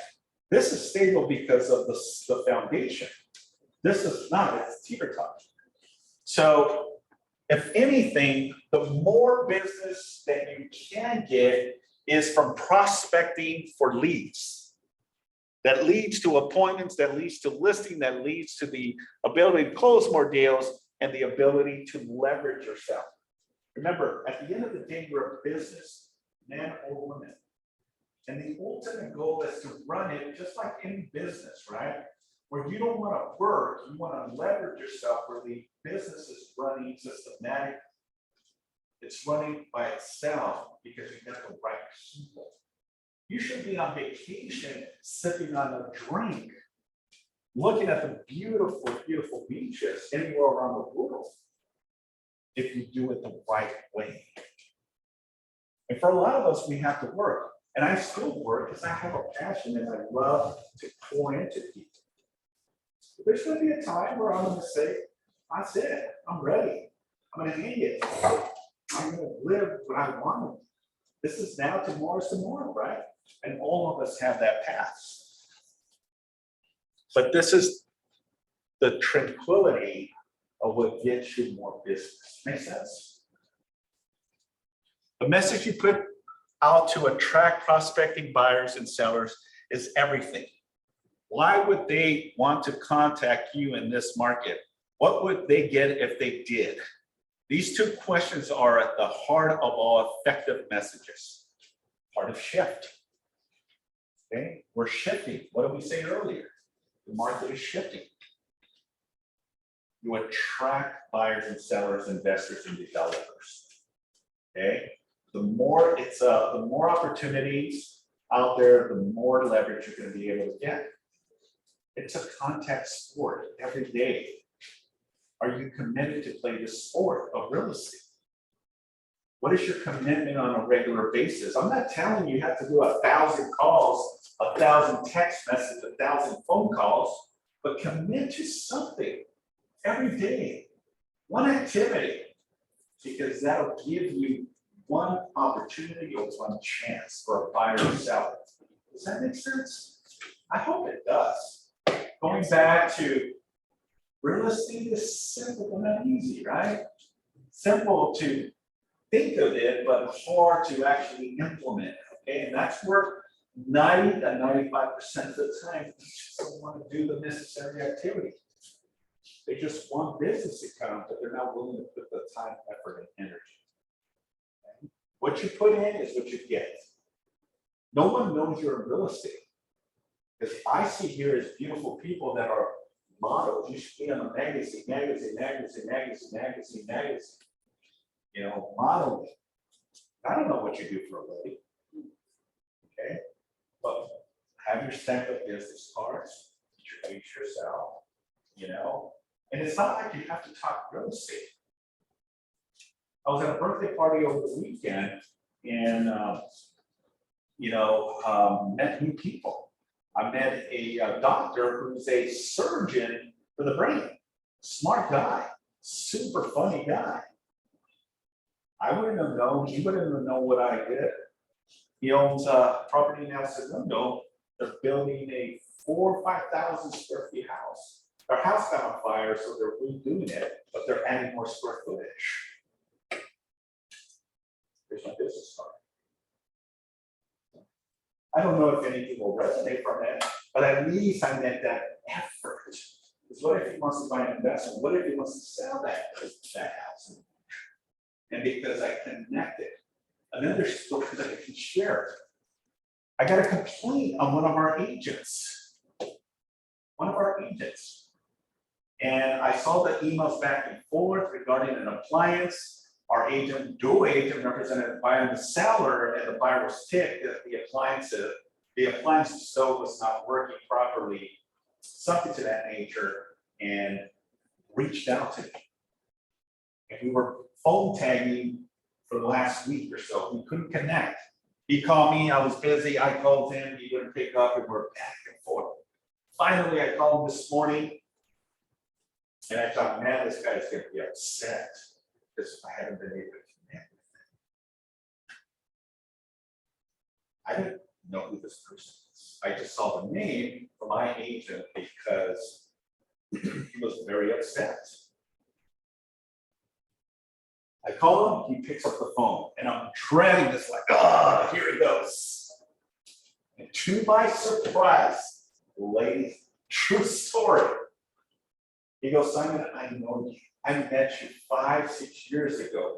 You are one of the nicest persons. And when I saw your name come up on my phone, because I told him on my cell, I go, I know this guy.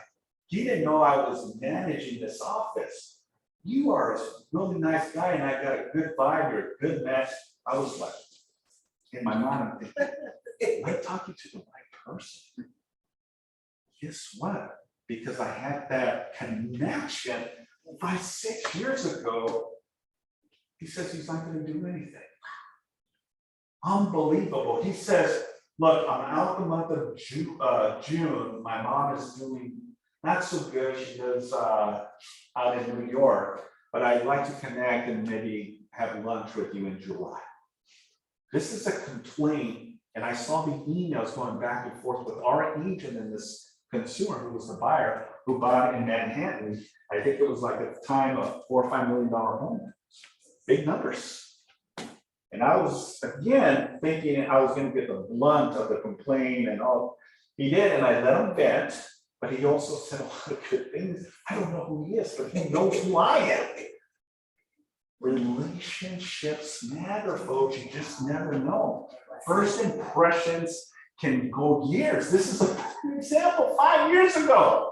I'm thinking, who the hell is it? I was talking to him and I was trying to Google him and see if I can find him on social media so I can put the name to the face.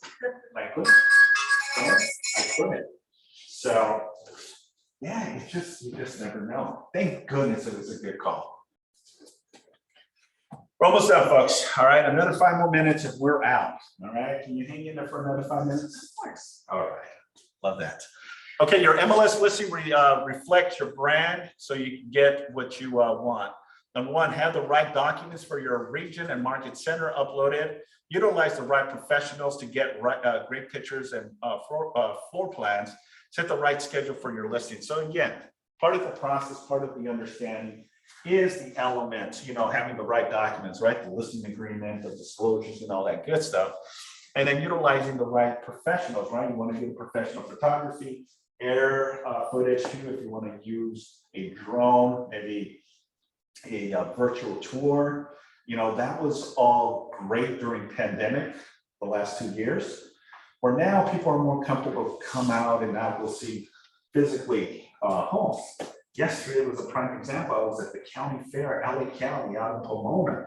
Boy, oh boy, how many people. And I left around 6, 7 o'clock in the evening. And there was a lot of people there. We were like zigzagging. Remember that old game? You guys are all so young, but it was called Frogger. And Frogger is either freeway and the frog would bounce and make sure that the car wouldn't hit them so you would move. So that's how I was yesterday. I was just going like this. Strollers. That's how many people were at the fair. It was crazy. It was bananas. All right, part of the platform that, yes, sir. Regarding that, Yes, sir. somebody's fooling somebody because the COVID numbers are up and they expect a higher number for the fall. So how they're pretending that there's no problem. Well, I agree with you, but people I think are just tired. People are just tired of being isolated at home. I'm not saying that COVID is gone by all means, Jimmy. COVID is here and it's here real. I've had family and I've had friends that have passed away. We've had agents who passed away from COVID. But right now, we have to be very careful for the youth because they're authorizing now under 5 treatment. And for the elderly, if you have problems also, those 2 groups. I hear you, Jimmy. By all means, I'm not discrediting that COVID doesn't exist, okay? I've been vaccinated myself and I believe it. That's me. And everyone believes in it. But we can't force people to do so. What I'm saying is, people are just tired. Look at the freeways, look at the traffic, right? 2 years ago, you can go on any freeway and be going 100 miles because you didn't have no one. The towns and the cities were deserted, like something out of a zombie apocalypse, right? Now things are back to normal. I mean, look at the stadiums too. I agree with you. I just want to say briefly, like I told my mom, because she's petrified. Yeah. Media controls what they put out. And yes, COVID is real. We're aware of it, but I agree with you. People are exhausted. It's a lot. Yeah. So they give the numbers and they give the facts, and who knows, they might even not give all the true facts, but media controls what we hear. Absolutely. But they go by the numbers of deaths and people that have it. Yeah, no, I know, Jimmy. By all means. You know, it's unfortunate. And, Nick was a prime example. And I remember speaking with Nick on a Tuesday. And saying, Simon, I'm having a hard time breathing. And I told Nick, you're gonna be okay. 2 days later, he dies from COVID. It was a shock to me. Shock. So I know it's real. I know, Jimmy, it's real. But I think, as you said, people are just tired of it, you know? So anyways, I don't want to get too deep into that. You know, obviously, you know, when listing a property, you want to have a pole and a sign. Okay, any ahas, let's skip. Skip, ahas, daily success systems. Okay, let's skip. All right, you know, as part of the do not call list, right? You know, if it's on the do not call, please don't call. We have one of our agents that ended up paying someone because they knew it was on the do not call list. And they still call, and this guy was clever, smart, knew the system, and ultimately hustled us for $500. And we got paid. So the agent paid and the company paid. And the company only paid because, you know, it would have been 100% responsibility of the agents, because we tell agents, do not call anyone on the do not call list. Okay, but I did it out of heart. Yes, ma'am. How do you know if it's on do not call? If it's not, if you find it online and it doesn't show it's on. If it doesn't show, it doesn't show. But if most dialers will tell you this phone number is on a do not call list. So if you don't know, you're fine. Well, that's not a good reason, okay, because the person that has their number registered may say it is. But it's your job and your responsibility to investigate, make sure. And it's hard. The only thing you can say, I sincerely apologize, I will remove your phone number from the list, you'll never hear from me, and that's it. Most of it is that way and you're done. But if you get a very savvy guy or gal that knows the system, it can ultimately, you know, pull money from you. And engage everyday conversation in the spirit of contribution, and people are happy to be in relationship with. Role playing for 20 minutes, we're not gonna role play. Obviously your contacts, right, very important. Any person that you meet, you want to get their phone numbers, their emails, their social medias, so you can stay connected, but you can also submit drip campaigns. Yes, ma'am. I met someone yesterday and they said that they're interested in purchasing in 4 months when their lease is up. I had a brief conversation and I tried to get their information and their email, and they said, I will have my daughter call you. And I go, well, how about if I get your information so I can keep in contact with you? And they just didn't want to give me their information. And that's perfectly fine. Yeah, I mean, unfortunately, I wish everyone would be able to give the personal, and some people are just very adamant about that, and that's perfectly fine.